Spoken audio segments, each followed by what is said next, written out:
Thank you.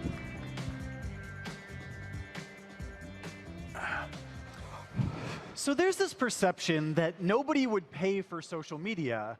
But with $45 million in funding, 500 employees across 5 different offices, and now 140 million users, many who are paying, or some who are at least paying, you've proven them wrong and shown that people are willing to pay for social media.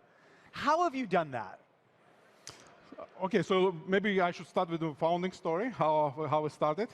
No, why don't you tell me, just like, you're an app that lets people edit their photos, add all sorts of really cool artistic elements, but how have you been able to make people pay for this? Yeah, I mean, there are a couple of beliefs in Silicon Valley that, first, you cannot compete with Adobe, and second, you cannot charge for people using social media. I think both are wrong.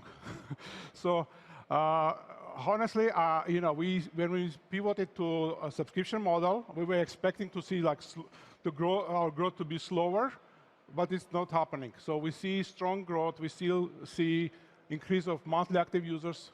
Now we are approaching 150 million, actually, monthly active users.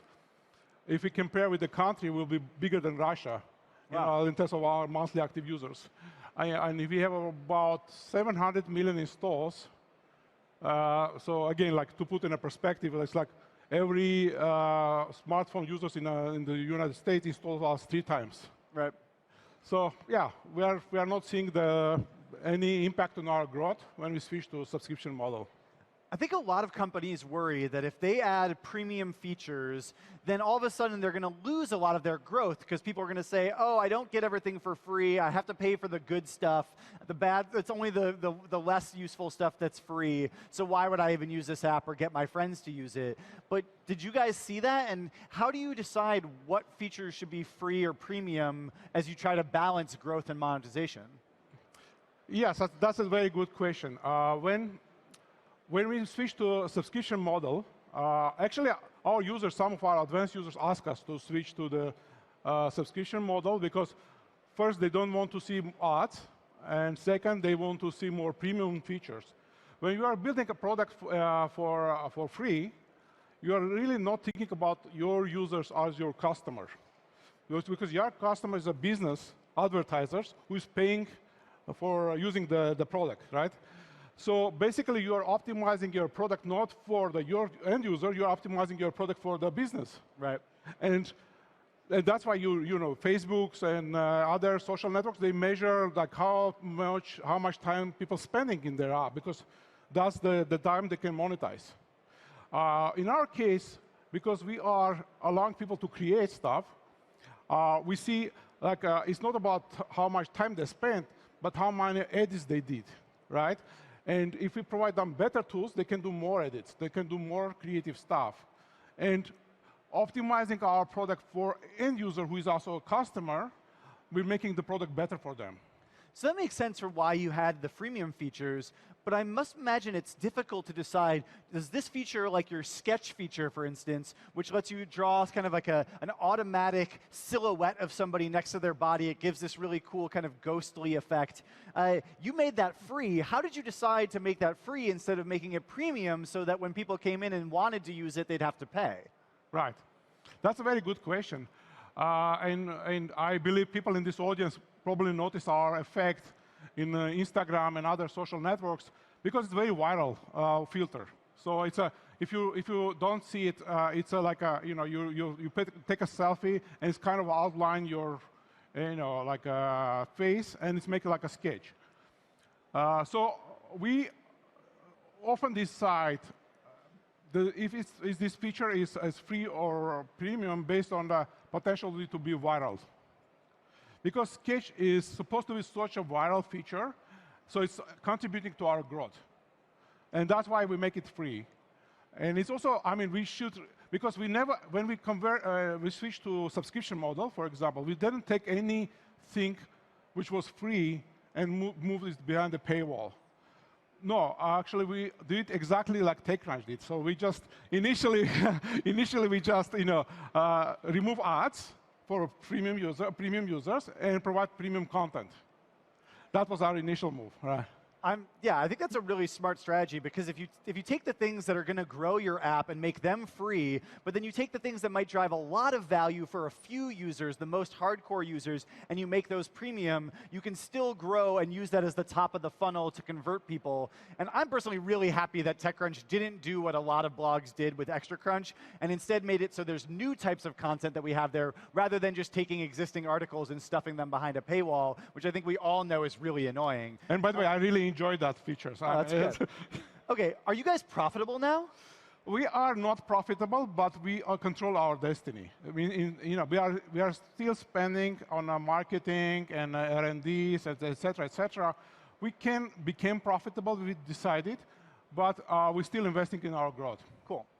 So let's talk about you for a little bit. You founded and sold 4 companies before PicsArt, which is your 5th. So what is your superhero origin story as both a serial entrepreneur and as the creator of this artistic program? OK, thank you for asking that and allowing me to share my personal story, how PicsArt was created. I have 4 founding stories, as you can understand, but PicsArt is a very is different because it's a very personal story. And every time when I was creating a startup, I am solving a problem. So when I was selling one of my previous company, Monitis, to a German company, TeamViewer, and by the way, I should stop here and say, OK, I sold 2 of my companies in Germany to TeamViewer and Bertelsmann. So when I was selling my company, I saw my daughter crying. And the reason was she posted one of her drawings online and get very bad comments. Oh, that's terrible. So she was very discouraged. She was almost about to give up because she was 10 years old, and she thought, oh, maybe I'm not very good on drawing, so probably I should give up. And I tried to encourage her as a father, but also, I mean, I did something which is quite unusual for a father, but very natural for an entrepreneur. You build a company to solve your daughter's problem. That's adorable. Yeah. So I don't know how successful I will be as a PicsArt CEO, but as a father, I succeeded, by the way. My daughter didn't give up, and now she is graduating California College of the Arts, and she will be a professional illustrator soon. Oh, that's amazing. That's really cool. Yeah. OK, so I would bet that a lot of entrepreneurs out there would love to know how to sell a company, let alone 4 companies. What advice can you give to entrepreneurs in the audience who want to know how to get that exit? I really contribute my success to 3 important skills I have. First of all, on my first companies, I did a lot of coding myself. So I would say coding and ability to build your own product yourself without asking developers and engineers to do that will be super important. So I would say first will be get good coding skills, or if you can't, or it's too late, just find a good co-founder who can do the coding. That's opposed to like hiring outside developers. Exactly, because it's a lot of iterations, lots of trials. You better have a control over that. Right. Second thing is to understand what kind of problems you are solving. Is it a real problem, or you think it's a problem? So understanding what customer needs is super important skills. And you need to spend time to understand if the problem is real or not. So my daughter's problem appears to be is not only my daughter's problem. It's very common, and I believe maybe people in this room, which they have kids, they can probably associate with this kind of issue. When kids are giving up, not becoming creative because early they didn't get this encouragement. So understand if the problems you are solving is big enough. And the third skill will be, I would say, when you going to the more mature stage, is marketing. Understand how to sell and market your product, what distribution channel you can get, and who is going to be your channel, and what channel you are going to use to sell or get your users. That's really great advice. I think everyone should take that to heart. It's like, if you don't have the coding skills yourself, get a great technical co-founder rather than hiring mercenary developers who aren't going to do the iteration with you. Don't guess at a problem you want to solve. Actually do the research and make sure people really have that problem themselves. And make sure you know how you're distributing and marketing and selling your product, not just how you're building it, because I think a lot of great entrepreneurs and product builders and engineers forget that last step. But I think one of the most important parts of distribution is finding great allies. And you, as an Armenian startup and an Armenian founder, have found a really amazing ally in Kim Kardashian, one of the world's biggest celebrities. How did you guys get involved with her? Because I've seen her posting on PicsArt and posting your guys' hashtag to other social networks. No, I should talk about, overall how we are working with celebrities. So PicsArt is not just a tool. PicsArt is a combination of three things. We have a strong and powerful tools, which are like, people are saying we are like Photoshop for mobile generation even. But second and third components are super important too. We have a community of users which are using our product to collaborate and co-create. And we have an unlimited content library created by our community. So we are collaborating with different celebrities in terms of, because we already have different fandoms within PicsArt. Like K-pop is a super popular category for us. Like we have a BTS groups, Ariana Grande, especially in Germany. Actually, Germany, I should say, is the second most active community in PicsArt. And we have local celebrities also within our PicsArt. So celebrities they're already like super popular. So we cannot give them even more kind of popularity or recognition. But what they can do with PicsArt, they can get engaged with their fans in a much more intimate and very kind of creative way. Because we are creating challenges for them, and our community is creating like super posters or coverages for their albums, etc., etc. And the engagement level is like tremendous. It's like you share your love to your idol by creating something. That's really cool, because I feel like so much of fan and stan culture on the internet is about just liking and faving and retweeting, but you're actually asking people to get involved in the creative process, make something of value for the celebrity that they love the most, and then there's more of a back and forth relationship. Plus, what you end up having is those people promote the things that they create, and it generates a lot more distribution for both the app and for those celebrities. Exactly. Yeah, we have a very good partnership with Taylor Swift before Kim Kardashian. We have many interesting and very cool contents and challenges, and we have millions of views around these challenges.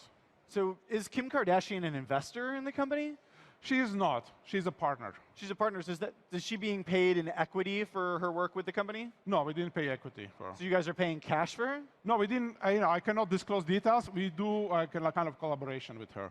And with most of our other celebrities, that's more like co-marketing. We didn't pay anyone. We just promote in our channel, and they promote us in their channels. Got it. So you guys are promoting Kim Kardashian so that she rises her level of status, but she's also promoting you guys. Right. Kim Kardashian, slightly different story, but yes, in general, we work like that. What do you mean a different story? Yeah, there's some, we have some contract with her, but I cannot disclose details. I'm going to have to ask some people about that. All right, so let's talk about a much easier topic, China. So you guys have 15 million users in China now. That can be extremely tough for foreign startups to accomplish. What advice can you offer into breaking into this country, which can seem really monolithic and difficult to penetrate? Yeah, it's an interesting question. We probably one of the biggest, if not the biggest, foreign company in China, meaning like in terms of monthly active users, etc. And we were in China even before we start anything doing officially in China. So before we started, like a couple of years ago, we have lots of pirated versions of PicsArt in China. And we didn't find what this pirated version. So basically, it was like you see PicsArt in every shop, cracked versions and like modernized versions of by third-party developers. So when we go to market, we go to China. Like first year, the only things we were doing just replacing these illegal versions with the legal version of PicsArt. So by the time we start our presence in China, we were already very big, quite big in China, and it became like viral because of I mean, we are growing like everywhere because it's very, fundamental nature of people to share pictures and communicate through pictures. Okay, so that's the good side. Most companies, most startups don't have a presence. They aren't being able to monetize China. You guys are. But at the same time, you clearly must have to deal with China's censors, which can be quite restrictive. And on PicsArt, it's not just a set of tools. Users can upload their own photos and their own stickers that other users can use. And so do you end up having to take stickers or images down because of Chinese censors? Right now, we are focusing more on being safe platform for kids and for Gen Z users. So our moderation is mostly about adult stuff. So because we are, people can share like anything. We're really like using AI especially to do like this kind of moderation. Sure. I mean, taking stuff like nudity or graphic violence out, AI can do a pretty good job of detecting that stuff. But things that might offend Chinese censors, that can be a lot more nuanced and difficult to do. So do you guys have human moderators who are sifting that stuff out? Is China asking you to take things down? We haven't had any case for now. Especially there was a kind of like, semi-nudity stuff, which kind of, skip our, moderators. We do have manual moderations, but right now it's more focused on this nudity stuff, not on the political things. So we didn't have any issues with the political things so far. I think that's because of the nature of the content we are having is about creation. It's not so people are not expecting like, if you post there, like the thousands of people will see the content. It's more about, we are really like filtering the content in terms of usability.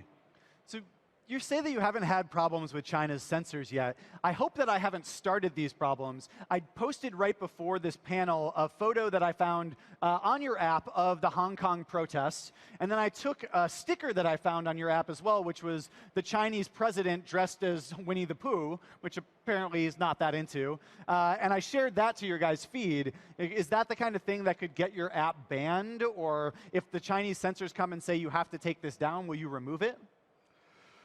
That's a tough question. I mean, there are two extremes, right? Like Google and Apple. Apple is still, trying to be compliant with the government, and Google, decided not to, and they're losing the kind of presence and get replaced with some other services. It's not only us. I mean, when we are serving our content to China, we're also using different services in China, like CDNs, and they also have their own moderation. Got it. So it's another, level. So would it be that like maybe that photo of Hong Kong or that photo or that sticker of the president wouldn't even appear to users in China? Exactly, that could be, but not because of us, because of the hosting servers or VPNs even. Got it. So you guys are kind of able to dodge that question of doing the policing yourself by using third-party vendors in China who take the responsibility, if they're going to be hosting the images, to make sure they're not having stuff that would offend the censors. Yeah, we didn't do that for that particular reason. We did it just to provide better and faster services to our clients. But as a side product, you get that too. Okay. Yeah. I'm fascinated to see if more companies do that, but I also think you should probably make sure, if you're going to operate in China, you're going to have to come up with some pretty hardline policies about how to deal with that stuff, because it can't be something that goes on a case-by-case basis. As we've seen with all of these companies, with TikTok dealing with this right now, it can become a really big global issue really quickly. So I want to ask one more thing. You have a tab in your app that's for beautifying yourself, removing blemishes, making your teeth whiter. My question, though, is do you think that seeing those kind of images that are beautified can make other users feel ashamed of their own bodies? And do you feel a responsibility for that by offering those beautification tools? I mean, it's a very natural. I mean, you want to look much more beautiful because I mean, if you're using makeups in the first place, it's about beautification, right? And so, sure. So we are not really like invented that.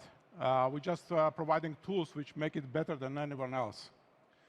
So, but does making better beautification tools, is that good if that makes people think like, oh, all these other people look beautiful and I'm so ugly, I'm never going to be beautiful like these people, and you can go into kind of a shame spiral and it can be really bad for your own personal well-being. You know, do you guys do anything to help offset that, or to tell people that like you shouldn't expect to look like this person who's obviously been manicured with your app?